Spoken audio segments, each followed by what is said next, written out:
Somos casa de oración, somos casa de adoración, somos casa de avivamiento familiar. Mi casa es casa de avivamiento familiar. Y dice Habacuc del capítulo 3, oración del profeta Habacuc sobre Sigionot. Y entonces el verso 2, léalo conmigo, anímese un poco y diga: oh Jehová, vamos, póngale fuerzas. Oh Jehová, he oído tu palabra. Aleluya. Oh, ¿qué es lo que dice? Oh Jehová, he oído tu palabra. ¿Y cuál es el resultado? Temí. El resto lo conocemos y casi siempre nos concentramos en la oración, porque Habacuc dice: oh Jehová, aviva tu obra en medio de los tiempos, y en medio de los tiempos hazla conocer. Los tiempos no son fáciles. Los tiempos no son sencillos. Los tiempos de Habacuc no eran fáciles. Algunos días atrás ya hablamos de esto. Los tiempos que Habacuc estaba viviendo, al mismo profeta lo habían cuestionado, porque eran tiempos de violencia, tiempos de injusticia, tiempos de crisis. Y el mismo profeta Habacuc estaba como en esa incógnita con Dios, como en esa pregunta. De hecho, si usted recuerda conmigo Habacuc capítulo 1, el verso 2, ¿cómo inicia Habacuc? Mire cómo inicia Habacuc 1:2. Inicia con un profeta como en un mar de cuestionamiento, y dice: ¿hasta cuándo, Jehová, clamaré y no oirás? Y daré voces a causa de violencia y no salvarás, porque me haces ver iniquidad y haces que vea molestia. Este es el profeta que ora, el profeta que ve un ambiente muy difícil, un ambiente complejo. Parece que el profeta se sintió en ese momento donde él ora y no hay respuesta de Dios. Pero todo el capítulo, o más bien todo el libro de Habacuc, que es realmente un libro corto, es el Dios que le responde al profeta. Y Dios le responde al profeta, y por eso el profeta llega al capítulo 3 con una seguridad de que hay un Dios que escucha una oración. Aleluya, de que hay un Dios que puede cambiar los tiempos. Y Habacuc entendió que lo que se necesita es un avivamiento para cambiar los tiempos. Lo que se necesita es que Dios avive la obra. Pero eso lo sabemos, lo hemos mirado. ¿Dónde me quiero detener? ¿Qué es lo que impulsa el avivamiento? ¿Qué es lo que impulsa? Pudiéramos llamar esta noche eso. ¿Qué es lo que impulsa un avivamiento? Y lo que impulsa un avivamiento es cuando tú oyes la palabra.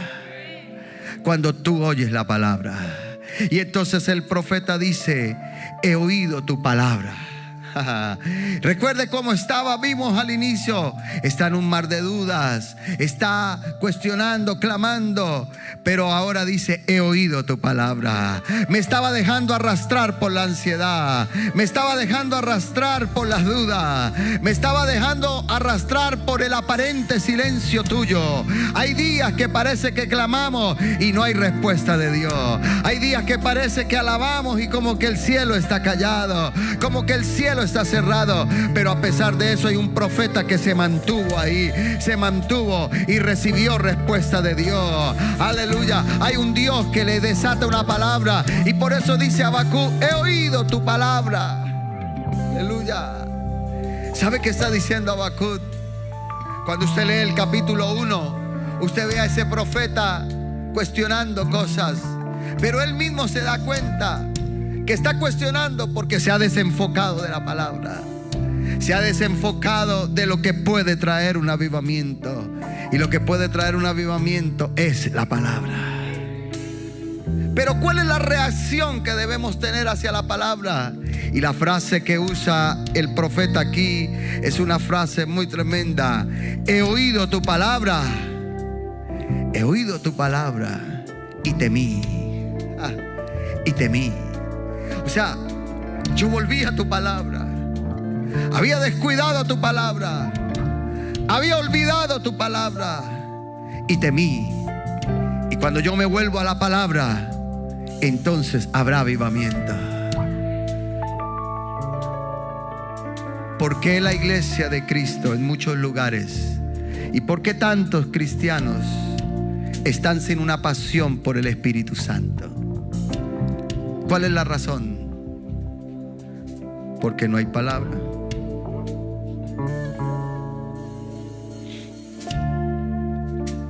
Óyeme, usted está sentado acá, pero no hay palabra. No hay palabra.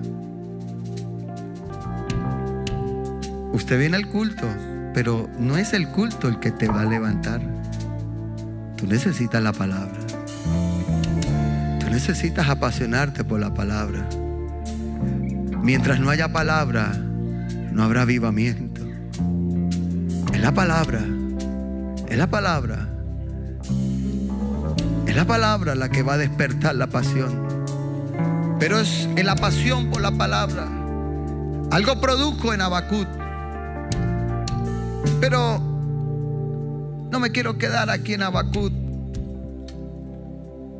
¿Qué sucede cuando la palabra es descubierta? ¿Qué sucede cuando la palabra es encontrada? A veces los que estamos en el templo somos los más perdidos de palabra. En la Biblia hay una historia interesante. Acompáñeme por favor al segundo libro de Crónicas. Al segundo libro de Crónicas, vaya conmigo por favor al capítulo 34. Hay una historia muy interesante, pero con una lección de avivamiento muy relevante. El segundo libro de Crónicas, el capítulo 34, nos habla de un rey llamado Josías. Y es interesante porque Josías empezó a reinar muy niño. Mire lo que dice el capítulo 34. De 8 años era Josías. De 8 años era Josías cuando comenzó a reinar. Y 31 años reinó en Jerusalén. Pero la característica de Josías, de los pocos reyes de Israel, porque la mayoría de los reyes de Israel fueron malos, perversos. Pero dice el verso 2, ¿cuál es la característica de Josías? E hizo lo recto ante los ojos de Jehová, y anduvo en los caminos de David su padre, sin apartarse a derecha ni a izquierda. Aleluya. Oh, aleluya. Y dice la Biblia, y a los 8 años, qué interesante. A veces uno piensa que los niños no pueden hacer grandes cosas, pero aquí vemos un niño siendo un reformador. Un niño está trayendo una reforma a un reino. Y a los 8 años de su reinado, siendo un muchacho, porque era un adolescente, un niño, señores, comenzó a buscar al Dios de David su padre. Y a los 12 años comenzó a limpiar a Judá y a Jerusalén de los lugares altos, de las imágenes de acera, de esculturas e imágenes fundidas. Y este hombre comenzó a traer una reforma tremenda. Comenzó a limpiar a una nación que se había entregado a la idolatría, a una nación que se había entregado a la hechicería. Quemó todos los altares. Bueno, fue una reforma tremenda. Las imágenes de acera, los altares de Baal, todo lo destruyó. Estamos en el principio de un avivamiento con Josías. Josías es de los pocos reyes que provocó un despertar en la nación. Es de los pocos reyes que provocó una búsqueda profunda de Dios. Pero hay algo que me llama la atención. Dice el verso 8. Póngale cuidado. El versículo 8. A los 18 años de su reinado, después de haber limpiado la tierra, después de haber arreglado el país, haber sanado la tierra, comenzó a arreglar el templo, la casa de Jehová. Y dice la Biblia que envió a Safán, hijo de Asalías, y canciller para que reparasen. Y aquí comienza, usted tiene que comenzar a entender una analogía que hay aquí. ¿Qué es lo que comienzan a reparar? La casa de Jehová. Note lo interesante. Después de limpiar la nación, van a reparar la casa de Jehová. Porque la casa de Jehová estaba afectada por el entorno que se vivía. Porque la casa de Jehová se había afectado por esa sociedad corrupta, por esa sociedad hechicera, por esa sociedad idólatra. Lo de afuera había afectado a la casa de Jehová. Pero Josías dijo: hay que reparar la casa, hay que restaurar la casa. Y entonces dice que vinieron estos al sumo sacerdote Hilcías, verso 9, y le dieron el dinero que había sido traído a la casa de Jehová, y lo trajeron para que reparasen la casa del Señor. Y comenzaron a reparar la casa de Dios. Pero aquí hay algo interesante. Note algo, familia. ¿Por qué Israel está en esa hechicería? ¿Por qué Israel ha caído en ese vacío tan grande? ¿Por qué tuvo que llegar un niño de 8 años a provocar reformas a una nación? Y aquí va a estar la clave. En el momento que están restaurando y cuando van a buscar el dinero, dice la Biblia en el verso 13, por favor, lea conmigo porque aquí pasa algo que es muy importante. También velaban sobre los cargadores y eran mayordomos de los que se ocupaban en cualquier clase de obra, y de los levitas que habían, y los levitas habían escribas, gobernadores y porteros.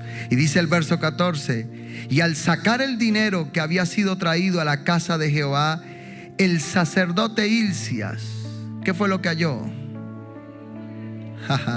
Venga, ¿qué fue lo que halló? El libro de la ley de Jehová, que Jehová había dado por medio de Moisés. Note esto. Aquel libro estaba perdido. ¿Pero dónde estaba perdido? Estaba escondido en la propia casa.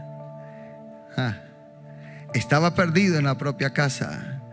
Por mucho tiempo Israel había dejado, por mucho tiempo Israel había olvidado el libro de la ley. Y entonces dice el verso 15: y dando cuenta Hilcías dijo al escriba Safán: oiga, yo he hallado. Diga conmigo: yo he hallado. Esto es importante, otra vez más, póngale ganas. Yo he hallado.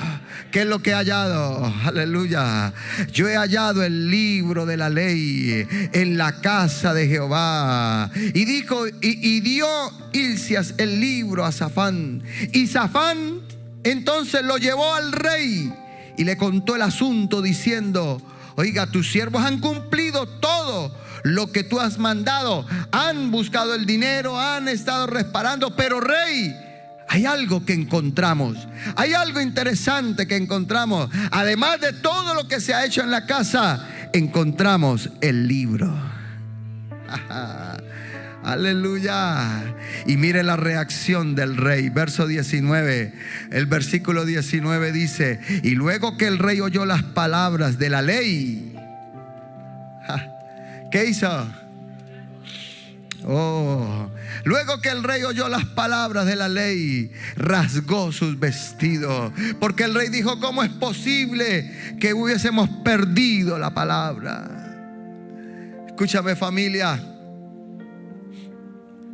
Aquí hay una analogía muy tremenda, porque en aquellos tiempos el templo era céntrico.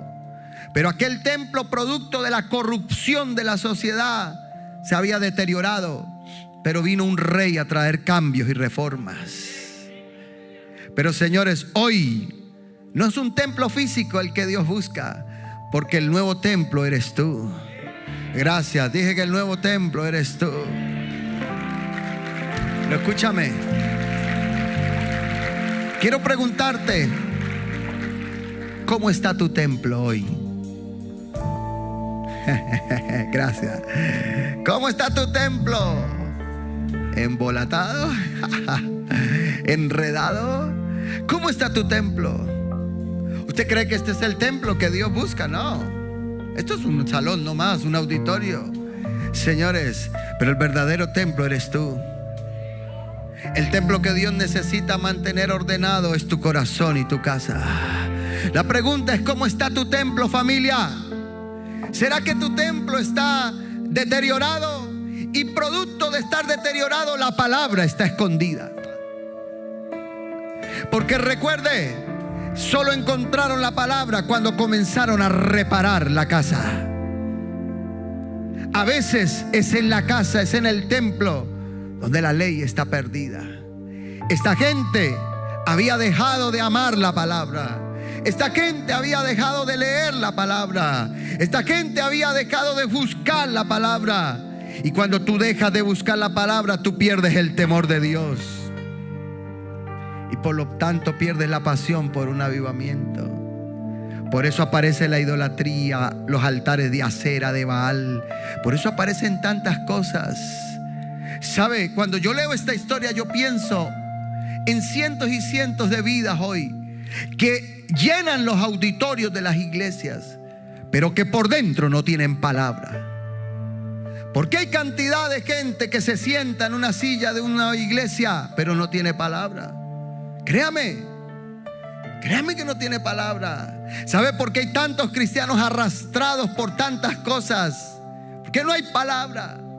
Porque su templo tiene perdida la palabra. Porque ellos se conforman con que otros le lean la palabra. Porque no hay una disciplina, porque no hay una pasión por la palabra. Porque no hay una búsqueda de la palabra. No hay un impacto de la palabra en su vida. ¿Sabe que uno se asombra a ver gente que la ignorancia de la escritura es tan tenaz? Y por eso hoy las redes, y en el mundo de hoy, en aquellos días no habían redes, pero hoy las redes arrastran a tantos y a tantos con tantas cosas. ¿Por qué no hay una pasión por la palabra? Pero aquel día la palabra se encontró. Y yo creo que hoy es un día para allá la palabra. Aleluya. Alguien dice amén a eso. Y por eso cuando el rey oyó, rasgó sus vestiduras. Y dice el verso 20: y mandó a Hilcias y a Icán, hijos de Safán, y a Abdón, hijo de Micaía, y a Safán, escriba, y a Asaías, siervo del rey, diciendo: oiga, hemos encontrado la palabra, ahora yo necesito saber qué es lo que hay ahí. Y dice: andad y consultad a Jehová por mí y por el remanente de Israel. Y esta expresión es tremenda, el remanente. ¿Sabe? A pesar de toda la corrupción, el profeta sabía que había un remanente. Y yo creo que aquí hay un remanente de gente que adora a Dios. Yo creo que aquí en esta noche hay un remanente. Y ese remanente es el que le preocupaba al rey. Anden y consulten acerca de este libro.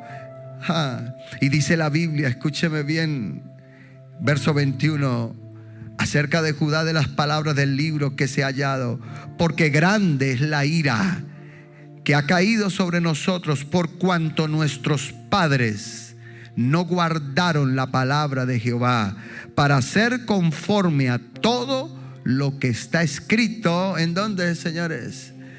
¿Cuál es la razón de la crisis de Israel? ¿Cuál es la razón de la crisis del pueblo? Que no han guardado la palabra, que no han hecho conforme a la palabra. Entonces dice el verso 22: entonces Hilcia y los del rey fueron a Hulda, profetisa, y fueron y le consultaron. Y luego salte conmigo al verso 23. Y ella respondió: Jehová Dios de Israel ha dicho así. Y le suelta una palabra a esta profeta tremenda, unas palabras que estremece el reino. Y dice la Biblia en el verso 26, que me interesa llegar a esta parte que es tremendo: mas el rey de Judá, que os ha enviado a consultar a Jehová, así le diréis: Jehová el Dios de Israel ha dicho así, por cuanto oíste las palabras del libro. Pero lo que a mí me sacudió es lo que dice el verso 22: y tu corazón se conmovió. Aleluya. Y tu corazón se conmovió. Y te humillaste delante de Dios al oír sus palabras sobre este lugar y sobre los moradores. Y te humillaste delante de mí y rasgaste tus vestidos y lloraste en mi presencia. Yo también te he oído, dice Jehová. Oh, aleluya. Yo también he venido para oírte. Vamos. Vamos. Alguien debe aplaudir al Señor acá. Aleluya.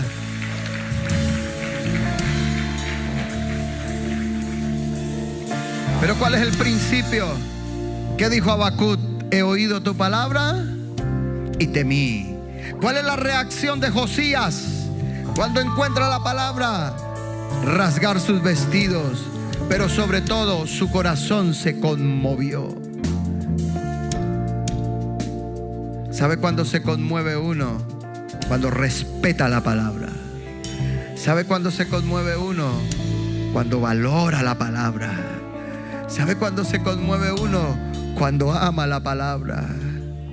Oh, mi alma te alaba. Hay gente que no se conmueve y que no se humilla, pero los que se conmueven y se humillan van a comenzar a ver cambios y avivamiento para su casa. Ay, ay, ay. Porque hoy Dios te ha oído, familia. Y vienen días de cosas nuevas para tu casa. Y puertas se van a abrir para tu familia. Pero vas a tener que volver a la palabra. Vas a tener que amar la palabra. Algunos de los que me están escuchando, que están acá o están en casa, vengo a decirles por el Espíritu: tú has olvidado la palabra. Tú estás aquí sentado, pero en ti no hay nada de palabra. Porque algunos engañan creyendo que porque vienen al culto tienen palabra. No hay palabra en ellos. Por eso tantas ansiedades, crisis, depresiones, tanta inestabilidad en tantos cristianos. ¿Por qué no hay palabra? Porque la tienen perdida. Pero es tiempo de encontrar la palabra. Wow, vengo a decirle a alguien: es tiempo de encontrar la palabra. Esta es una buena noche para encontrar la palabra. Para volver a la palabra, para decir: Dios, la palabra será mi guía. Lámpara es a mis pies tu palabra y lumbrera mi camino. Aleluya. Wow. ¿Sabe que yo estoy en estos días? Porque escúchame lo que te voy a decir. No importa si tú eres pastor o lo que sea, porque usted dirá: no, el pastor, no. No importa, porque hay pastores sin palabra. Hay líderes en la iglesia sin palabra, que uno descuida. Hay cristianos de años sin palabra. No importa, eso no importa lo que tú seas, señores. Uno tiene que volver a la palabra, amar la palabra, valorar la palabra, porque es la palabra la que me va a llevar a días de avivamiento. Aleluya. La profetisa Hulda le suelta esta palabra y el verso 28 dice: y aquí que yo te recogeré con tus padres y serás recogido en tu sepulcro en paz, y tus ojos no verán el mal que yo traigo. Escuché esto tan tremendo. Mire el resultado de amar la palabra. Dios le está diciendo: tú no vas a ver el mal que yo traigo sobre este lugar y sobre los moradores de él. Y ellos refirieron al rey la respuesta. El rey dijo: este es tiempo de vida y de avivamiento. Y el rey reunió a todo el pueblo. Qué linda la reacción del rey. Y dice el verso 31, mire la reacción de este rey. Y estando el rey en pie en su sitio, hizo delante de Jehová pacto de caminar en pos de Jehová y de guardar sus mandamientos, sus estatutos. ¿Cómo? ¿Cómo hay que hacer esto, señores? Vamos, no le escucho. Con todo su corazón y con toda su alma, poniendo por obra las palabras del pacto que estaban escritas en aquel libro. Y aquí viene algo que de pronto no suena muy bien, pero este rey fue tremendo, radical. El verso 32 dice: e hizo que se obligaran a ello todos los que estaban en Jerusalén. ¿Sabe qué hizo el rey? Aquí todo mundo vamos a leer la palabra. Aquí todo mundo vamos a amar la palabra. Aquí vamos a dejar de andar jugando. Vamos a amar la palabra. Gracias, se le fue el amén, hermana. Todos los de Benjamín, los moradores de Jerusalén, hicieron conforme al pacto de Dios, del Dios de sus padres. Señores, quiero invitarle a que vuelvas a la palabra. Quiero invitarle a alguien que me está escuchando: vuelve a la palabra, porque la palabra va a cambiar tu casa. Oh, mi alma alaba a Dios. ¿Sabe por qué los cristianos necesitan tanto? Mire, es impresionante lo que yo veo en el mundo. Acabo de llegar de un evento grande que es interesante. Por un lado Dios permite ser embajador de lo que Dios está haciendo en Sincelejo, pero por el otro lado también me permitió ver algunas cosas. Y yo veo cantidad de cristianos en el mundo con una necesidad de andar detrás de profetas. Pero mire, y yo cuando veo eso digo, claro, ¿sabe por qué? ¿Sabe por qué usted necesita tanto un profeta? ¿Sabe por qué usted está tan ansioso y se pega a las redes, corre? Veo gente que corre aquí. ¿Sabe por qué? ¿Quiere que le diga por qué, señores? Porque tiene vacío de la palabra. Cuando usted tiene la palabra perdida, usted lo que quiere es que otro le diga lo que usted tiene que leer en la palabra. Pero ¿cuál es el peligro de eso? ¿Está mal eso? No. Si es un profeta de Dios, bien. Pero es que no todos son de Dios. Y el peligro es que en ese corredero se va a extraviar y va a caer y va a escuchar cosas. Va a escuchar cosas por ahí, que las hay pero en cantidad. Vas a terminar escuchando cosas y vas a terminar diciendo amén a cosas que uno dice, pero ¿y este por qué dice amén a eso? Pero ¿sabe por qué? Porque hay vacío de palabra. Porque en tu templo está perdida la palabra. Pero hoy vamos a hallar la palabra. Pero la palabra se encuentra cuando comienza la restauración. Y esta es una noche de restauración para tu casa. ¿Alguien alaba a Dios acá? ¿Alguien puede aplaudir a Dios? Vamos, aplaude. Vamos, aplaude al que vive. Aleluya. Wow. Oh. ¿Sabe qué hay que hacer esta noche entonces? Para cerrar hay que hacer pacto. Pacto de volver a la palabra, de amar su palabra. Cuando yo leí esta historia, le dije, Señor, conmueve nuestro corazón. Conmueve nuestra alma. Porque el principio de un avivamiento está en encontrar la palabra. Todo avivamiento va a empezar en una vida. Por eso las familias que son de la palabra, Dios les va a despertar hambre. Los hogares que son de la palabra, Dios les va a despertar deseo por su presencia. La gente de la palabra van a guardar los mandamientos. Y este es el tiempo de la palabra. El reto que tenemos, los desafíos que nos vienen, demandan cristianos de la palabra. Esta es una noche para decirle a Dios, vuélveme a tu palabra. Vuélveme a tu palabra. Esta es una noche para que tú y yo volvamos a la palabra. Porque el diablo siempre va a venir a tentarte. El diablo va a venir a atacarte. Y quiero cerrar con esto, señores. El arma más poderosa para enfrentar las tinieblas no es tu líder, no es tu papá, no es tu mamá, no es tu vecino, ni siquiera es la iglesia a la que asistes. El arma más poderosa se llama la palabra.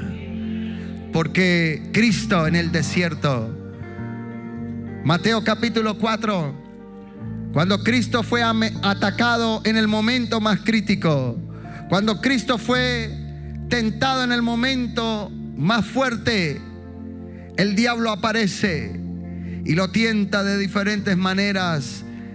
Haz que estas piedras se conviertan en pan. Tírate de allí del pináculo. Te doy todos los montes, toda la gloria. Pero ante cada ataque de las tinieblas, ¿cómo respondió Cristo? Cristo no respondió, no, es que déjeme, voy a orar, voy a reprender diablo para acá. No, Cristo no reprendió. Solo una cosa le dijo Cristo. Qué sencillo, mira, a veces nos complicamos tanto nosotros. Nosotros le damos 1000 vueltas al diablo, hermana. y zapateamos para acá y zapateamos para allá y nos despelucamos para acá y reprendemos y yo tengo que, ¿sabe? Y tengo que meterme no sé cuántos días de ayuno, este ataque del diablo. ¿Y Cristo? Ya. El diablo vino a que las piedras se conviertan y Jesús le dijo, ¿qué le dijo? Vamos, dígalo fuerte, ¿qué le dijo? Punto.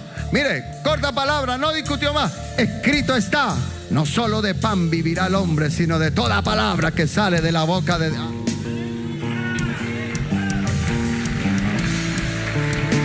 Vamos. ¿Alguien aquí alaba a Dios? Escrito está. Escrito está. Ay, cada vez que lanzaba el diablo sus dardos, escrito está. Escrito está. Cuando tú cargas palabra, vas a estar protegido. Aleluya. El diablo va a venir a atacarte con ansiedades, temores, preocupaciones, depresiones, tristezas, dudas. Va a venir a cuestionar cosas en ti. Va a venir a desviarte aún de lo que Dios te ha dado. Dios te ha dado un propósito, pero ¿tú qué le vas a decir? No, pero así, hermano. ¿Qué le va a decir? Ah, escrito está. Escrito está. Miren, no fue más. No fue más. Escrito está. Aleluya. Con la palabra tú derrotas. Con la palabra tú vences. Y con la palabra tú vas a ver la gloria de Dios. Wow, aleluya. Colóquese en pie, por favor, familia. Escrito está. Escrito está que habrá sanidad para tu casa. Escrito está. Oh, bendito sea el Señor. Escrito está. Ay, ay, ay. Cuando vengan las crisis, escrito está. Sí. Escrito está. No sé lo que estás viviendo, familia, pero hoy es tiempo de volver a la palabra. Oh Jehová, oí tu palabra y temí. Oí tu palabra y temí. Mi alma alaba a Dios. ¿Cuántos van a volver a la palabra? Hay que amar la palabra. Hay que llenarse de palabra. Este es un mes para amar la palabra. Oh, wow.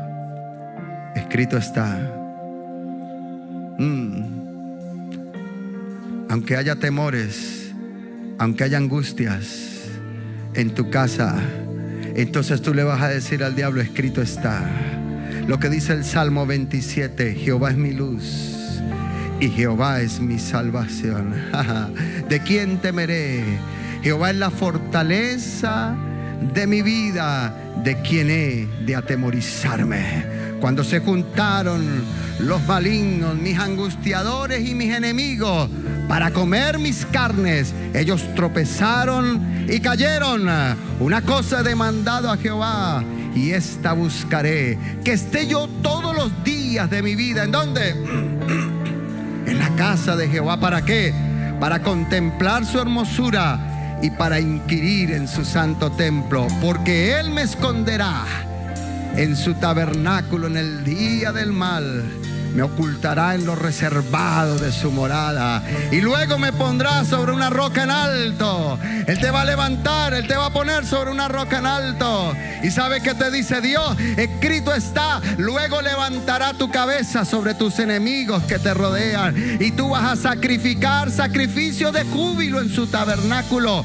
Cantarás cánticos de alabanza a Jehová. ¿Alguien dice amén a eso? Sí, tú lo vas a hacer. Aleluya. ¿Sabes? Cuando tú estés en un momento donde creas que Dios no escucha, entonces tú le vas a decir lo que dice el Salmo 116. Entonces tú vas a decir, amo a Jehová, porque ha oído mi voz y ha oído mi súplica. Escrito está, Dios oye tu voz y oye tu súplica. ¿Alguien dice amén a eso? Porque Él ha inclinado su oído a mí. Por tanto yo le invocaré en todos mis días. Me rodearon ligaduras de muerte, me hallaron las angustias del Seol. Angustia y dolor yo había encontrado, pero entonces escrito está que invoqué al Señor diciendo: oh Jehová, libra, libra ahora mi alma. Libra ahora mi alma. ¿Sabe por qué? Porque clemente es Jehová y justo, sí, misericordioso. Dios es misericordioso con tu casa. Dios es misericordioso con tu vida. ¿Alguien dice amén a eso? Vamos, alguien aplaude a Dios.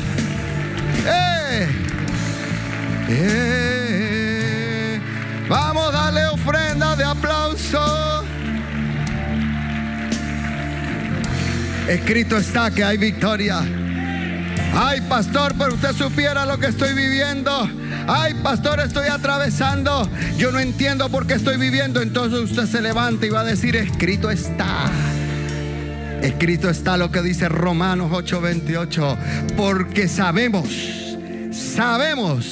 que todas las cosas ayudan para bien a los que aman a Dios, los que son llamados conforme a su propósito. Todo ayuda para bien. ¿Y sabe por qué? Porque a los que antes conoció, los predestinó para ser conforme a su Hijo, para que Él sea el primogénito de muchos hermanos. Wow, tú eres escogido por Dios. Pero a los que predestinó, a estos también llamó. Y a los que llamó, a estos también justificó. Y a los que justificó, a estos también glorificó. Y eso es grande, no hay diablo que pueda con eso, Señor. Wow, aleluya. Por eso el apóstol dice: ¿qué diremos a esto? Si Dios es por nosotros, ¿quién contra nosotros? ¿Quién contra ti? Y entonces Pablo dice: ¿y quién acusará a los escogidos de Dios? Pues Dios es el que justifica. ¿Y quién condenará si Cristo murió? Si además Él resucitó, pero Él también está a la diestra de Dios. Y no solo eso, Él intercede por ti. Y entonces Pablo dice: ¿y quién nos separará? ¿Y quién te va a separar del amor de Cristo? ¿Quién?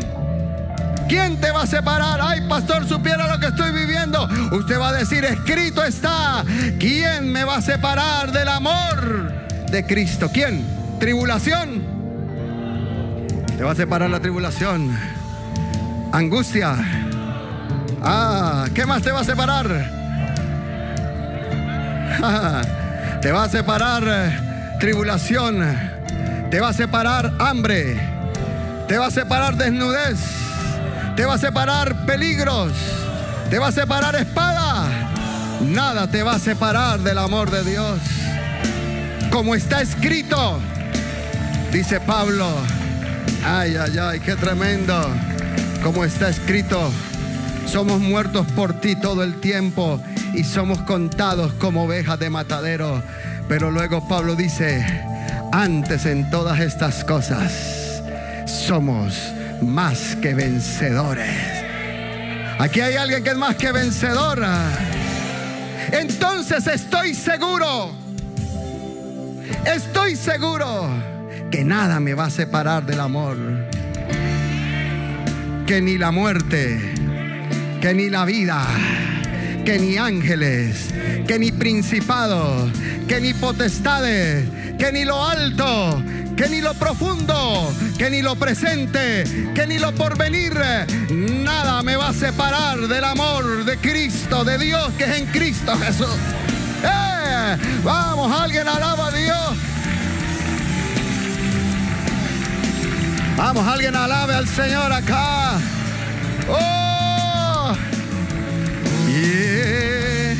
Cuando el diablo viene, cuando la ansiedad llega, usted saca su espada. Pero tú tienes que tener espada. Tienes que tener espada en tu espíritu. Porque si no hay espada,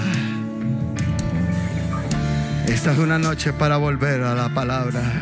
Somos casa de oración, somos casa de adoración, somos casa de avivamiento familiar.